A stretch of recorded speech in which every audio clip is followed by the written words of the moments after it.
aquí en nuestra iglesia, en la página de Facebook. Estamos en vivo en esta hora y queremos que ustedes escuchen el mensaje de parte del corazón de Dios para su iglesia.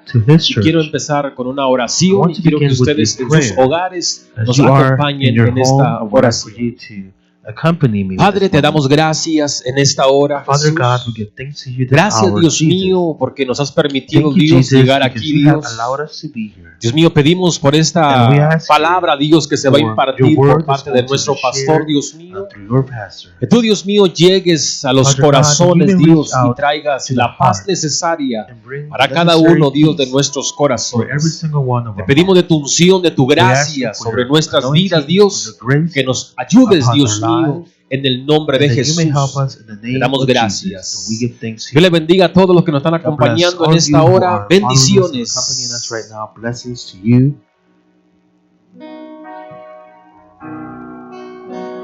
Ahí quiero estar.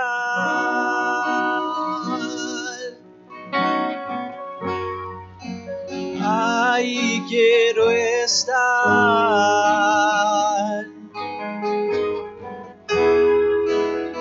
Y en tu presencia es donde quiero habitar.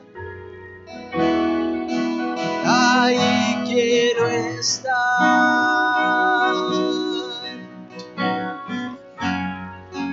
Oh, ahí quiero estar.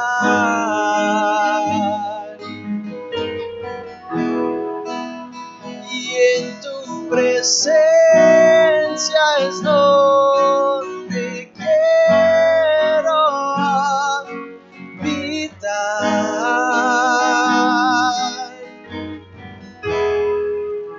y te bendeciré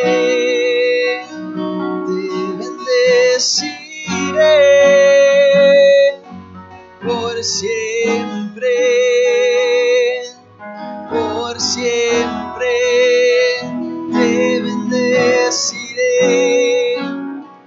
Te bendeciré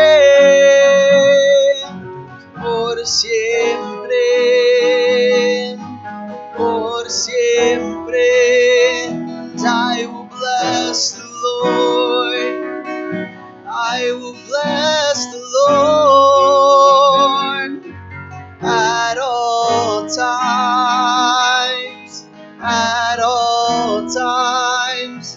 I will bless the Lord, and I will bless the Lord at all times, at all times. Y te bendeciré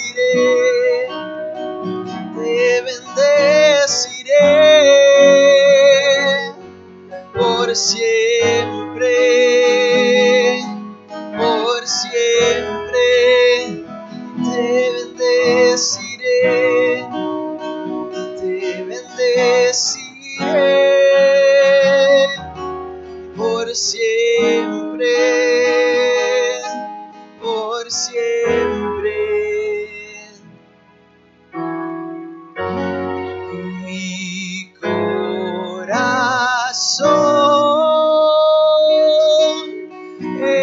entona la canción.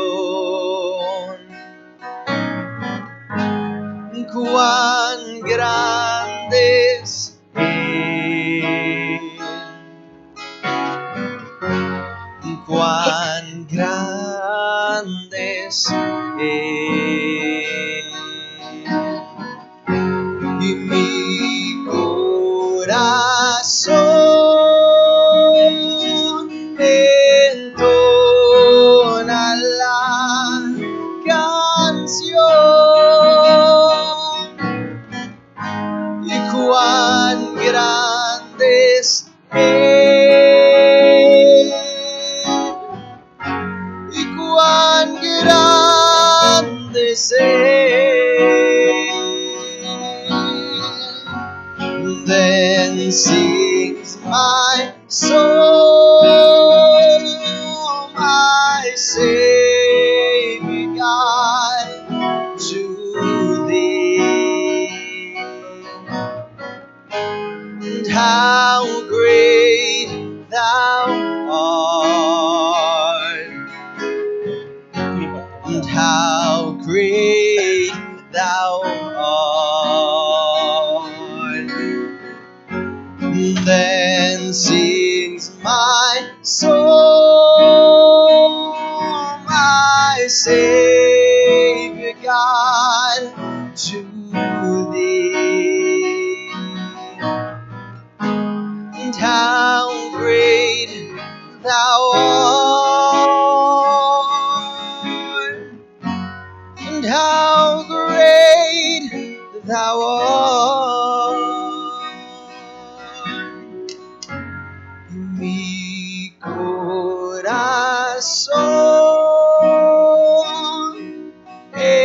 entona la canción. Y cuán grande es Él. Donde quiera que usted esté, dile cuán grande es Él. Mi corazón entona la canción. Cuán grande es Él, cuán grande es Él,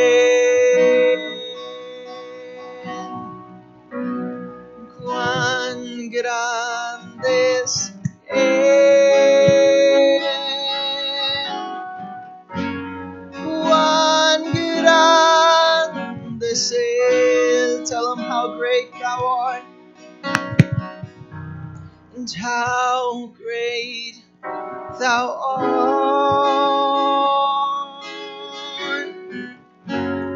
How great Thou art. How great is our Lord! How amazing is our God! We give thanks to God for that. And knowing that God is so beautiful, He's so amazing, He is so good to us. And today, I give thanks to those who are live with us today, viewing the service, Independent Pentecostal Christian Church. We want to impact you with a word of God during this time that we are crossing together a crisis where we feel incapacitated to be able to manage and work with this situation upon the face of the earth. And that is why during this time we are being impacted by a thought that defines us, that we need God. I need God. We are impacted by this moment, the situation that we are experiencing. We are being impacted by the need that the only one that can help us this instance is God.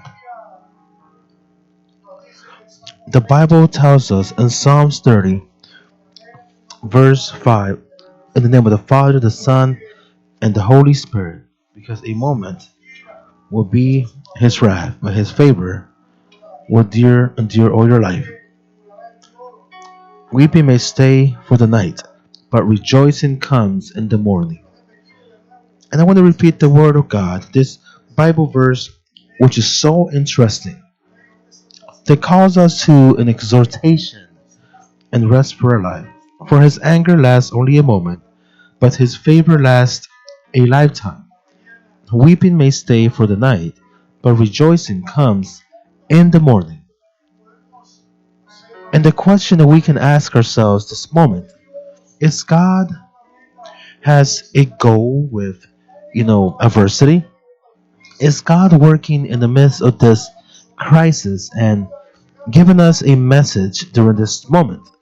And when we're talking about adversity, we're talking about a situation of disgrace, uh, a situation where many people find themselves on this earth. And I believe that his principle and basic objective is that we may grow closer to God.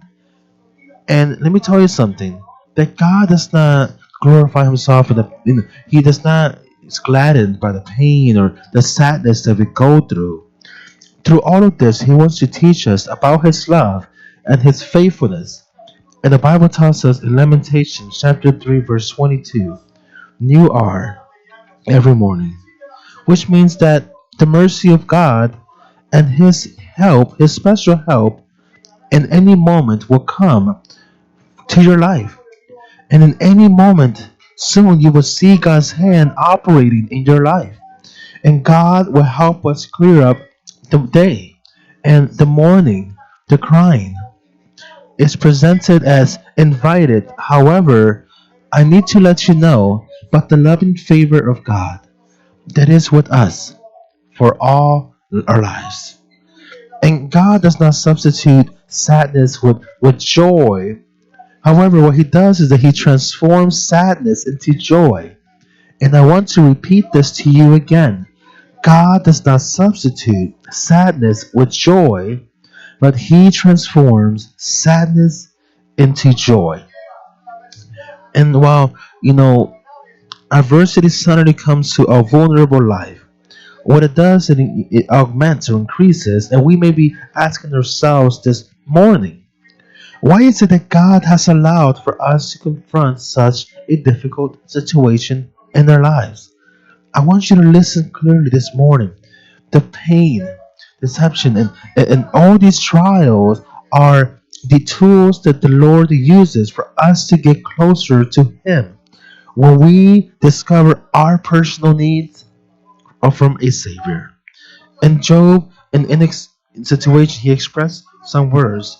And you will search the Lord early in the morning, and you will cry out to the Lord Almighty. And you are clean and righteous. Surely he will make you prosperous in your dwelling place of righteousness. And I want to repeat once again this Bible verse that is so important. And you search for the Lord early in the morning and will cry out to the Lord Almighty. You are clean and righteous. Surely the Lord will awaken for you and will make prosperous your dwelling place of righteousness. And the psalmist David, he exclaimed, say, have pity on me, mercy on me, O God, according to your tender mercies. Erase my rebellions, because I recognize my transgression and my sin as always before you. And what this means is that we have been impacted by a thought that defines us, and what we need is his strength. We need his wisdom, and we need his forgiveness. And let me tell you, as David the psalmist said to the Lord, Lord, form in me a clean heart and renew, a steadfast heart inside of me. And every single time that we are confronted with adversity, always remember that God has a purpose in allowing that it touches your life. God doesn't do anything if there isn't a purpose behind everything that is happening around us. And I want to tell you that God never loses control because he has a plan and he has a goal not only in this particular situation but also for all your life. In this time of difficulty that we are crossing, that we are living in, it is his immovable strength that he has promised that he will never forsake you or me. In this time, I want to tell you that we are crossing God's strength, that is immovable strength. And God has promised that he will never abandon his people. The Bible clearly says in the book of Proverbs chapter 18 verse 10, he is a strong tower. It's the name of the Lord. The righteous will run to him and they will be lifted. So the question that surges out of this is, what do we have to do when adversity comes into our lives? That is the question that we may be asking ourselves. What happens when adversity comes into our lives? And I'm going to give you some counsel in the Word of God, Hebrews chapter 10, verse 35 to 36, that in this time encourages us to not lose our trust. They have great reward, because it is necessary patience, so that having been done the word of God, you will have obtained the promises of God. So when adversity, one of the things that when adversity strikes us, the first things that we should do is turn back to God in prayer and ask Him to show us what is it that we need to learn in this situation. And I'm going to repeat again. What is the first thing we need to do when adversity strikes? We need to turn back to God in prayer and ask God what it is that we need to learn from this situation that is around us. Secondly, it may be that at the beginning it may be a struggle with our emotions or feelings that is disconcerting. But we need to focus on having trust and faith in the capacity of God. Romans chapter 8, verse 37. In all these things we are more than conquerors through Him who loved us. If you hear me right now, I want you to repeat this word with me. In all these things that are happening around us on the face of this earth, we are more than conquerors through Him who loved us. I want you to hear this. We may feel a little bit, why am I being deprived of my freedom because of this, that happening? I want to invite you to believe in God and to trust in God and to trust that our lives are in God's hands and to believe we are in the plan of God, in God's plan. And God is moving in a special way. We don't see Him, but we know that God's hand is working for us, not for evil, but for good, to lift us out of the situation that we are going through. What is happening around us? It is very important that adversity is a tool to mold our lives.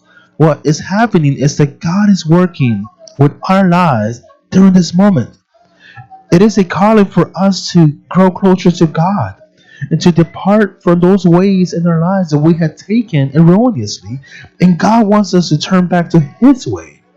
And for all these people who are in church but they don't have a conviction of repentance, God is using the adversity to tell mankind that He is God above all things. And in the book of Chronicles chapter 16 verse 9, because the eyes of God, they contemplate all the earth to demonstrate His power in favor of those who has a perfect heart with Him. How beautiful is that word, right?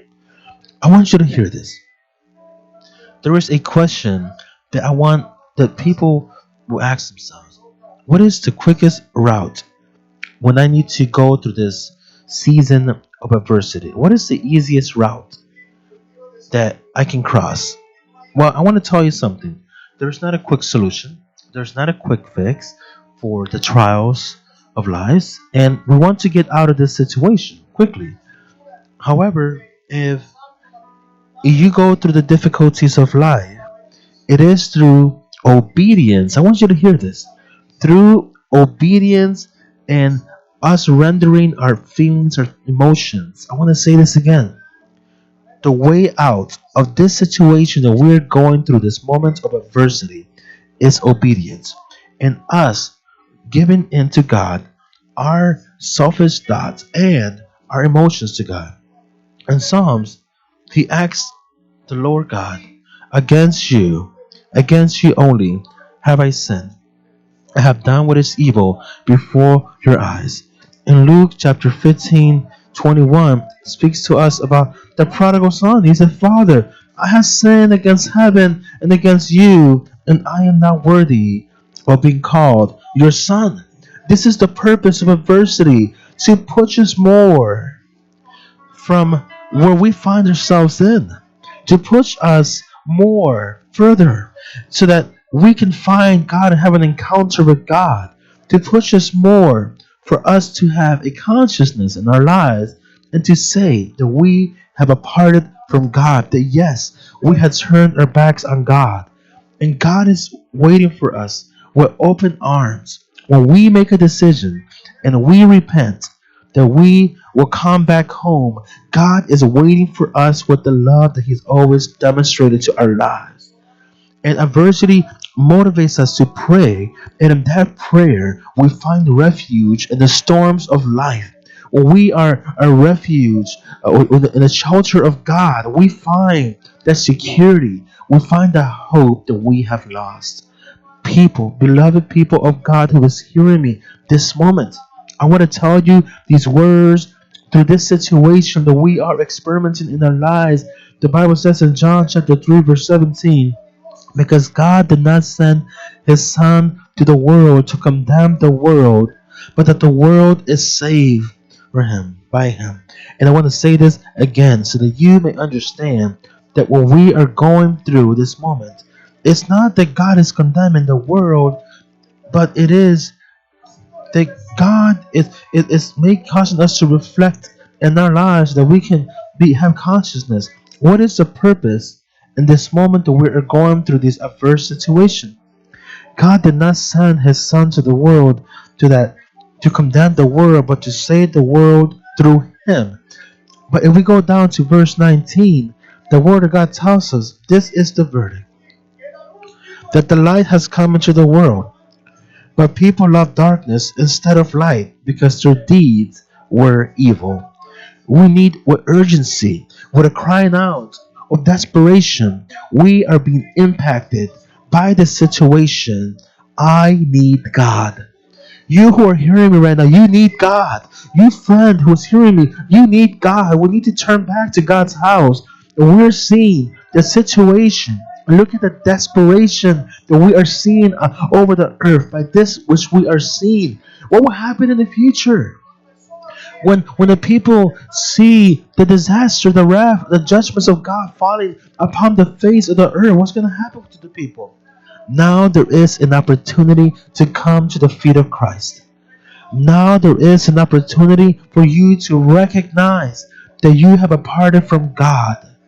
And you have departed from God, and let me tell you, God with His love is calling you and telling you, my child, my son, my daughter, come back home, for I am waiting for you with open arms.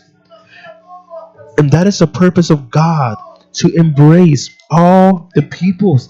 God has given His only begotten Son, because of sin at the cross. And I want you to hear this.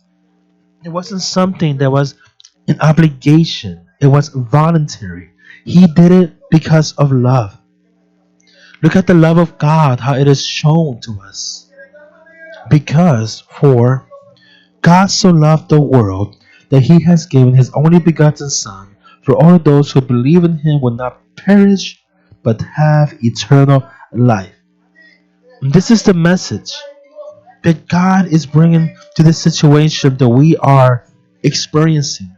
God wants to give you assurance of life, and He calls you, that He speaks to your heart, and God is telling you, let me come into your life.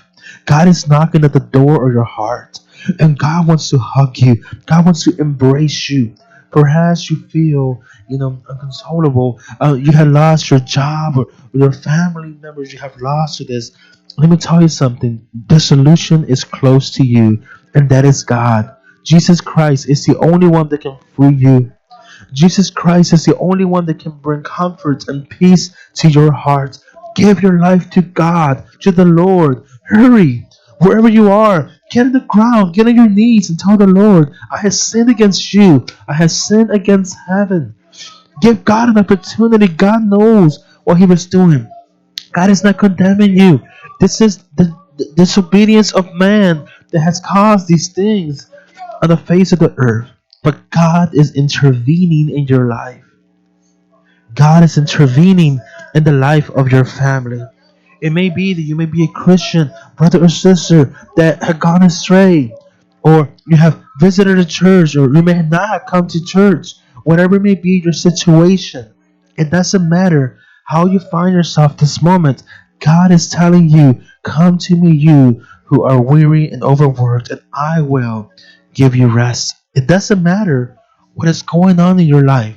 God wants to do an amazing work in your life.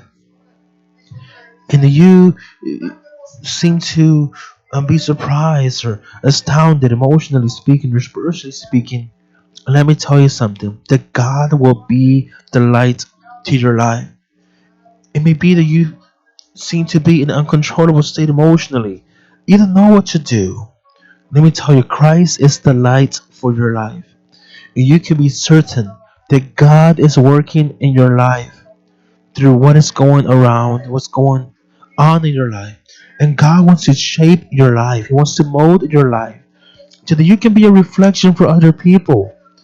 So that people around you that need to see the light of God. You are the light of God to shine. You are the shining lamp of God. Let God reflect His glory through you, through your life. And never forget that God knows the future.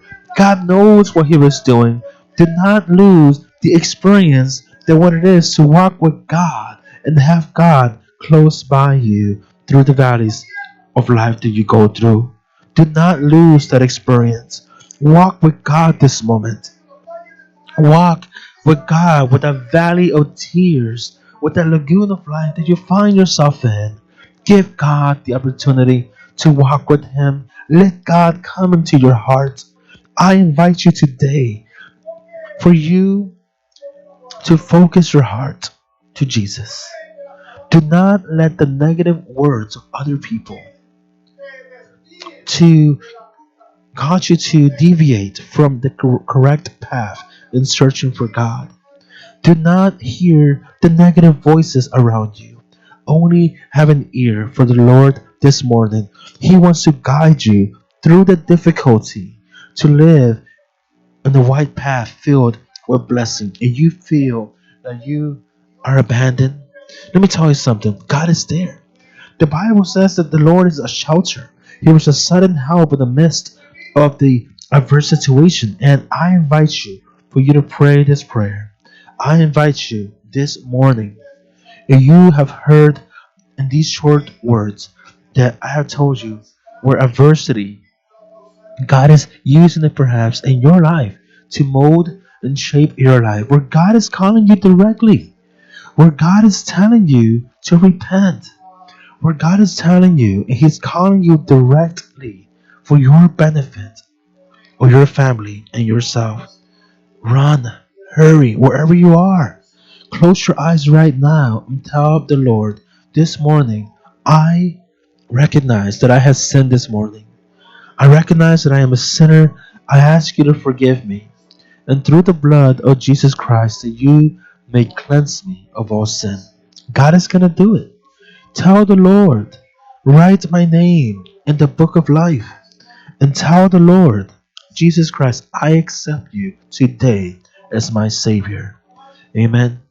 Hurry. This is the prayer of faith. This is the prayer that God wants you to do this moment, so that you can enter into the family of the Lord, and you have reconciled with God this morning. Our address here is 711 4th Street. We are here in West Liberty, Iowa. IPCC, Independent Pentecostal Christian Church, will be waiting for you with open arms. We have a group of people who are working to get close to you and give you that support that you need. We're here for you. We're here for you. We are the Christian family, and we want to support you in the Lord God. And anything we can help you here, we're here for you. Please hurry, run, and remember, this adversity that you are going through is for a purpose, and the purpose is for you to grow close to God. Always remember this. We are impacted by feeling, by emotion, in the sense that we do need God. Father God, thank you for all the people who are hearing us right now live, God. And right now there are people who are accepting you as your Savior. Write their names in the book of life, protect them and their families, embrace them, give them that warmth, that love, that they feel the love from you, that they do not feel that they are abandoned by you, that they feel that light that is Christ Jesus that is next to them. Allow them to feel, it doesn't matter what sin they have committed, that you are there to forgive them, and that the blood of Jesus washes us from all sin. God bless you. God protect Si you. abatido y dolido estás y cansado del peso cargar, Cristo nos llama. Si al final del camino estás sin saber hacia dónde mirar, Cristo nos llama. Friends, Church of God, God is calling you. Come to Him. Padre te recibirá con sangre He is the solution. preciosa. Jesús borró nuestra maldad. Ven ante su trono. Hurry, run to Him. Come to Him. Recibirá con sangre preciosa. Oh, there is joy and gladness in heaven as you are accepting Christ Jesus as your Savior. Reject the negative voices around you. Hear the voice of God. God loves you. God loves you.